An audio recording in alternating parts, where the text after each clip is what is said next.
കൃപ പ്രസംഗിക്കുന്നവരെല്ലാം കള്ളപ്രവാചകന്മാരാണെന്നും ചിന്തിക്കുകയും വിശ്വസിക്കുകയും അത് പ്രചരിപ്പിക്കുകയും ചെയ്യുന്ന ഒരു കൂട്ടം നമ്മുടെ ഇടയിലുണ്ട്. കൃപ പ്രസംഗിക്കുന്ന കുറെ ചെറുപ്പക്കാർ, അല്ലെങ്കിൽ അവരുടെ ഭാഷയിൽ പറഞ്ഞാൽ ഇന്നലത്തെ മഴയ്ക്ക് കിളുത്ത കുറച്ച് കൂണുകൾ, അവർ പ്രസംഗിക്കുന്നത് എല്ലാം പൂർത്തിയായി, ഇറ്റ് ഇസ് ഫിനിഷ്ഡ് എന്നാണ്. It is finished. അവർ പൂർത്തീകരണ പ്രവൃത്തി പ്രസംഗിക്കുന്നതാണ്.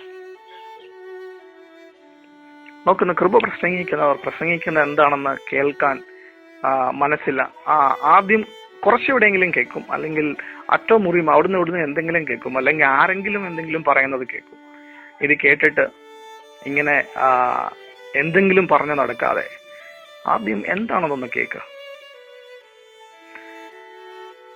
ഇന്ന് ഞങ്ങൾ പ്രസംഗിക്കുന്നത് ഇറ്റ് ഇസ് ഫിനിഷ്ഡ്, പൂർത്തീകരണ പ്രവൃത്തിയിൽ, കർത്താവായ യേശു ക്രിസ്തുവിന്റെ പൂർത്തീകരണ പ്രവൃത്തിയിൽ വിശ്വസിക്കുക.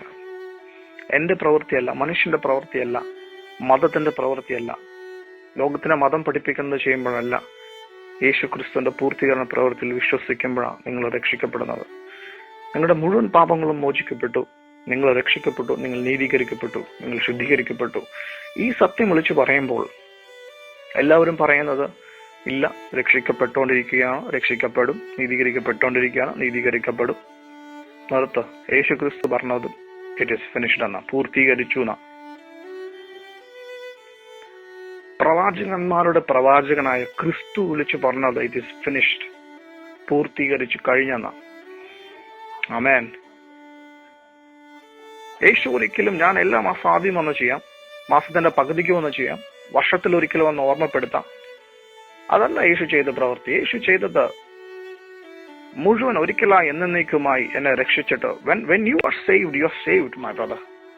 You don't have to born again and again and again, Monday to Friday.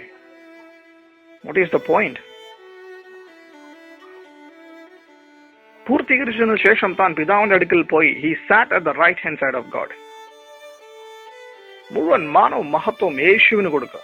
ഇത് ഞങ്ങളുടെ പ്രസംഗത്തിന്റെ കേന്ദ്ര ബിന്ദു മോശയും പ്രമാണവുമല്ല, യേശു ക്രിസ്തു. മനുഷ്യന്റെ പ്രവൃത്തിയല്ല, ക്രിസ്തുവിന്റെ പ്രവൃത്തിയാണ്.